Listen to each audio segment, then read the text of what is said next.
My minimum price target for Bitcoin, 1 to 2 years post halving, is 150K.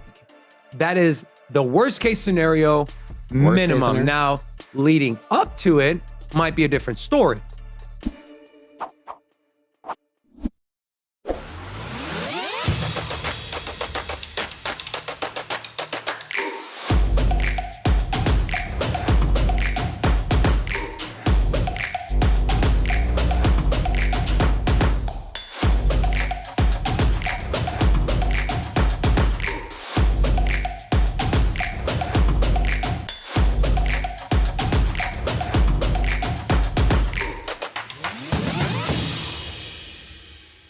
I want to share an article from Finbold. So the Bitcoin rainbow chart. Have you seen this rainbow chart? It's gonna I have, yeah. Okay. I haven't pulled it up lately. The rainbow chart has set the Bitcoin price for the end of this year. Okay, now after breaking the psychological level at $30,000, the price of Bitcoin has been moving in a sideways trend. Well, not today; it's moving down, but as things stand, the rainbow chart suggests that Bitcoin is currently in the accumulate phase, which is indicated by the dark green color. And I'll scroll down there in a second so you guys can take a look. This phase presently stands in the Bitcoin price area between around 27.9 and 36.7. In its most bullish scenario, which is highlighted in dark red, for the end of this year, the rainbow chart identifies the area between 180,000 and almost $250,000 as the maximum bubble territory for Bitcoin, as opposed to the most bearish scenario, which is in dark blue between 20 and 26.4. See, you keep saying like blue, green, yellow. I just look at it as the flavors of the Skittles. So right now we're in lime, and that or you're colorblind. The yellow is, so that yellow band there. If you were to get into the yellow band at the halving, we're almost at 100 grand. You see that? Yep. And okay, first of all, do you believe in this? The rainbow chart. You have the stock to flow model. Yeah, that kind of. I wouldn't take that as the gospel there. Like it's all or nothing. But I do think it is something to keep a look at.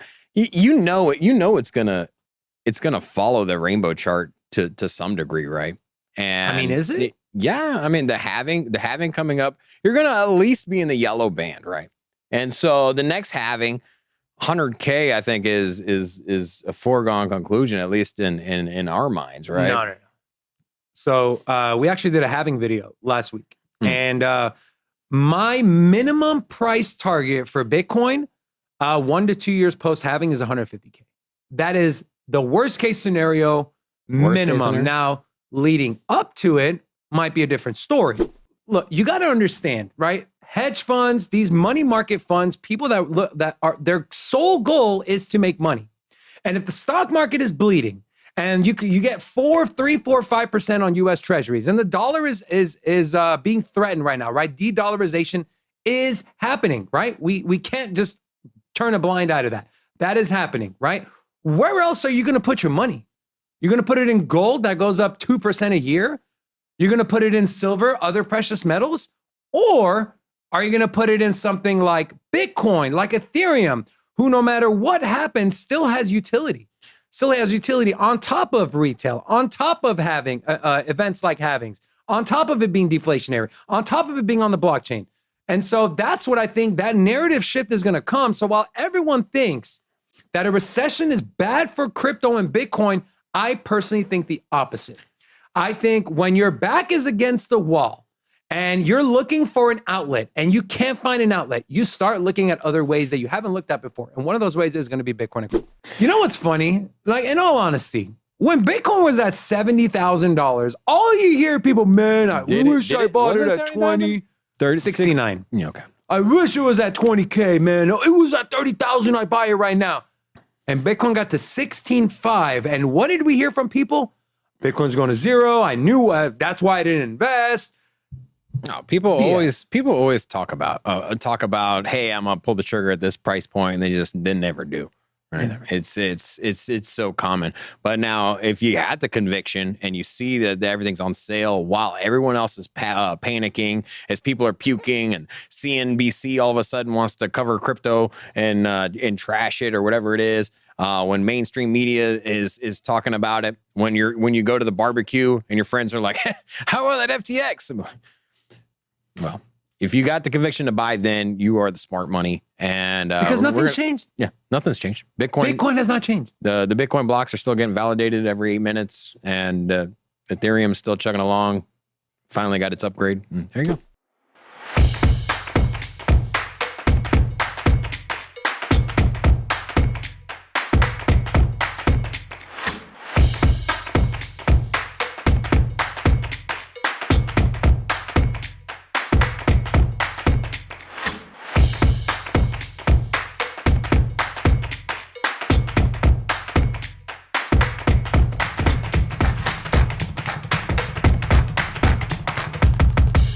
He said that Bitcoin is a very, very poor alternative to gold. I like to think that roles are actually reversed. I think that gold is a very, very poor, a very, very poor version of Bitcoin because it's not, it lacks a utility. The benefit with Bitcoin versus gold is that Bitcoin is digital. You just pick it up anywhere as long as you got an internet connection. Here in the States, hey, if I want to buy gold, I can go get an ETF of gold. I can go to a pawn shop, buy gold. Real gold. ETF is not real gold. But here's the thing. It is a digital representation of gold. That's manipulated. But it doesn't matter. Either way, you're still getting exposure to gold. You're gonna go take your ETF and go buy something? You can still get an ETF. They do buy and sell gold in relation to how many people are buying and selling gold. Now you can trade those digitally, but that is only services that are allotted to U.S. residents or to privileged traders abroad that can trade in the stock exchange. So if you don't have access to those services, you can't get a digital representation of gold. So outside of the EU, handful of other countries, the States, there's a small percentage of people that can get digital gold. Outside of that, if you want exposure to gold, you have to go out and physically buy it. And then hope that gold is real. Yeah. And hope it's pure and hope it's Yeah. You can get counterfeit gold, fake gold. I think you made an interesting statement. You said Bitcoin is not a poor version of gold. Gold is a poor version of Bitcoin. It is. It doesn't lose its value by any means. Gold will always be gold. It always, have its value. And as fiat currencies inflate and lose its value, gold will increase in value. It's a scarce commodity. Yeah, but here's the thing, if you're going to insure my money up to $250,000 and you want to take it and you want to rehypothecate and invest, sure. Okay. That's how the economy keeps going, right? Without printing money. That's all. At least let me get a bigger piece of the pie, man. Don't take 10 grand from me. Lend that 10 grand out to Robin via credit card, charge him 20% interest and give me less than 0.25%. That's complete BS. Well, I think times are changing. Now, times are changing. And your money is debatably covered. I've talked about this on The Basement several times whenever people talk about FDIC. Some other people know this, but the question for you, how much do you think is in the FDIC reserves? Not enough. But what do you think it is? I think the number was about 30 billion. It's 128 billion. So what? Half after the whole bailout with Silicon. No. That's how much was there. So they didn't even have enough to bail out Silicon alone. Yeah, because Silicon had 170 billion. But no, they didn't have enough money if they went over their 250K.